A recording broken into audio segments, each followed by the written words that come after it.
Money, all you DC young flies get one time. Hopping.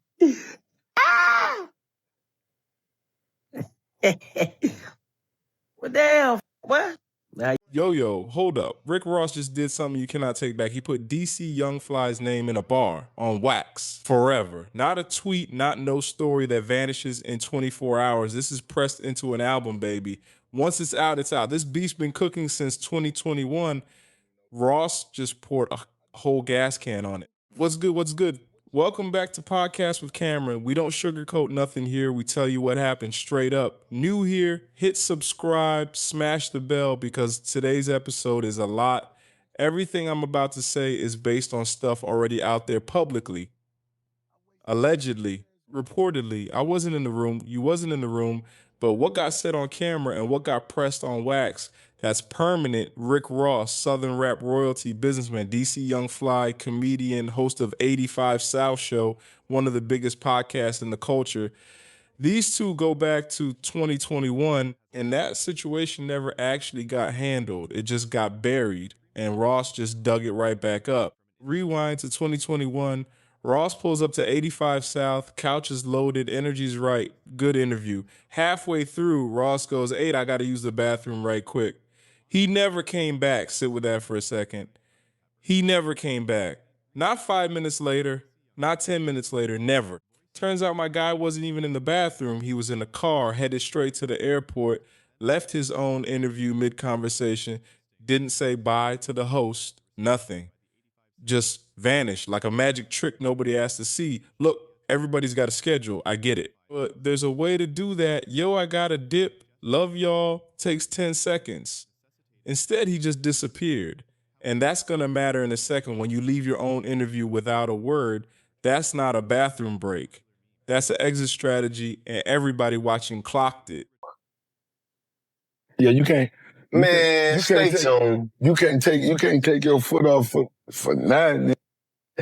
All gas. Oh, I'm talking about for life. I ain't got no win. Yeah, they do. Yeah, that's how you do it. Now you see him laid up. Fast forward to 2025. DC finally breaks his silence, and DC, respect where it's due, starts off calm. Ross, I think you one of the best lyricists to come out the South. You put real time into your craft. We rock with you. Fine. Respectful. Then he flips it. But here's when it get insulting. Ross didn't just leave 85 South for nothing. He went and sat almost 2 hours on a completely different podcast, different audience. And on that show, he answered deeper, riskier questions than 85 South ever asked. So DC's problem was never that Ross left. It's that Ross treated their show like it wasn't worth his full time, then turned right around and gave somebody else 2 whole hours instead. That's the disrespect. That's what actually stings. It's never about who you left. It's about who you chose instead. That comparison alone is the real diss. If this already got you shook, go smash that like button because it gets worse. You know what I'm saying? Yeah. Before, okay, let's just say before all that happened, right? Yeah. Let's just say before all that happened. Bro, I'm listening to you, Ross. I feel like you probably one of the best lyricists from the South that we got. You dig what I'm saying? Like, you poetic, bro. When I listen to your music, I think you put a lot of time and effort into this shit. So you can see we rock with you. Yeah. You see what I'm saying? Yeah. Now, do you owe us an explanation? No. Right. But as to with you. Yeah. I think it's just something to say, hey man, just a little respect to be like, hey man, this is what I gotta go. This is what I got going on. Let me whoop. I can respect that. That's cool. This is when it get insulting. The moment you leave our show, you went and did a podcast, a white podcast. You sat your ass right there for almost 2 hours. And didn't leave. And you talk. And the white folk asked your ass, was you a correctional officer? Yeah.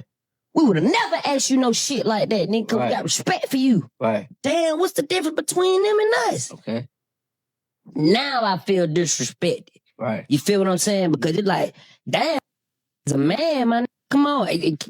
Don't say money. Right. We got it. Right. You got it. Right. We you, bro. Mhm. Don't do us like that. And it's still love, but Yeah.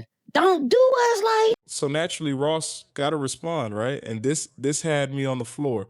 Rick Ross responds from his pool, doesn't even get out the water, half submerged, filming stories like a villain in a spy movie, waiting on his cue.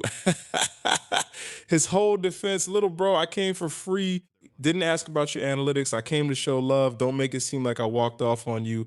That's the defense. I did it for free. Like that erases the ghosting. Now that math ain't mathing. And on top of all that, he's talking about wasting the whole Gucci jacket on the appearance, bro. You're floating in a pool, clearing your name, and flexing designer clothes at the same time. Pick one struggle. My guy on the internet already got receipts, and you responding from a swimming pool like a vacation update. That's not defending yourself. That's confirming it in real time. Bro, listen, man. I came to your podcast. I came for free, homie, no charge. I did it on Face, homie. I didn't ask you what your analytics was and this and that. I came on Face, homie, to show love. And don't make it like I walked off on you. I left early. Rose had some other things to do too. But guess what? I came for free, nigga. I wasted that nice ass Gucci jacket on that look, man. I couldn't even really wear my Gucci jacket again. But my nigga, I did it for love. And just when you think it can't get more ridiculous, mid-defense, Ross throws in this line, tells the crew to have some lemon pepper wings ready next time he pulls up. Bro, your mid-explanation for ghosting somebody's show and already planning your snack order. That's a whole different level of confidence. That line alone broke timelines. Nobody was even talking about the beef no more. You're mid-apology and in mid-menu order at the same time. Priorities, my guy. And next time I come for free, at least have me some lemon pepper wing stop at that bitch. You heard me? But I came for free. I ain't charging. You feel me? Don't talk about Rose other business. I came and did that. And what is the analytics? How the show doing anyway, man? I come back on it and when I'm gonna walk off that bitch the next time and it's DC does not let that line ride. Comes back bar. Everybody do it for free, Ross. T.I. did it for free. Busta Rhymes did it for free. Snoop Dogg did it for free. Everybody who sat on that couch did it for free. And just like that, the defense is gone. Because if I came for free was supposed to be a flex, DC just proved it was never special. It was the standard. Every single legend that ever sat on that couch did the exact same thing, and none of them ghosted, none of them turned around and compared the show to somewhere else afterward. So that whole argument Ross built up collapsed in like 4 bars flat when I did it for free isn't a flex because everybody did the same. That's not a defense anymore. That's just what was expected. Hey, you did it for free. Everybody do it for free, Ross. You ain't the only nigga. Boosie did it for free. T.I. do it for free. Nigga Busta Rhymes did it for free. Nigga Snoop Dogg did it for free. Everybody who sat on that couch do it for free. Now, but when you call a spade, it get hot. And where you gotta go to cool off? I'm going to talk to my little homie DC in the pool because it's hot. After all that, it actually looked squashed. DC extended the olive branch, pull up anytime, still love. Adults handled it more or less. And then out of nowhere, Ross drops a new album and puts DC's name directly in a bar, not a subtweet, an actual verse. And that changes everything because in hip hop, there's levels to disrespect, and a name in a song ain't the same tier as something said in an interview. You can delete a tweet in 5 seconds. You cannot delete a verse off an album. That's permanent, pressed in vinyl in the culture forever. This wasn't Ross clapping back in the moment anymore. This was calculated, reopening something already closed in a way that can never be taken back. A day tweet can disappear. An album cannot. Ross made it permanent. Surely the good fair funny. I'm walking up to you, Gucci. That act funny. All you DC young flies get one turn. Poppin' barb ass nigga, don't talk to me. Damn, what? Well, damn, what? How you feel? Hey.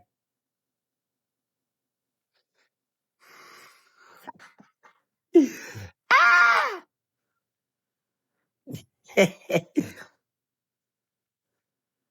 Should I wake up? Are they trying to wake me up? Nah, I ain't gonna wake up. I ain't gonna wake up. Hey, boy. Hey, y'all go get that album, gang. Go get that album, gang. Go get that album. Quick recap, because it's a lot. 2021, Ross ghosts his own interview to catch a flight. Turns out he spent 2 hours somewhere else instead. DC finally speaks in 2025, calls out the real disrespect. Ross claps back from an actual pool, defends with, I did it for free, somehow finds time to order wings mid-explanation. The audacity. DC dismantles the whole thing with names. Beef looks squashed. Then Ross drops an album and puts DC's name in a bar, permanent now. So here's what I want to know. One, is DC finally about to drop an actual diss track, or does he stay in his lane and keep roasting Ross on podcasts? Two, was that 2021 exit really disrespect, or is DC reading too much into it? Drop it below. I read every comment and I will respond. Smash that like button, subscribe to Cameron with Podcasts, and send this to whoever still thinks this is a simple little fallout, because it clearly isn't. And if Ross actually drops a diss track after this, part 2 is coming immediately. Stay subscribed for that. I'm Cameron. This is Cameron with Podcast. The reports stay hot right here. Catch you on the next one. Peace.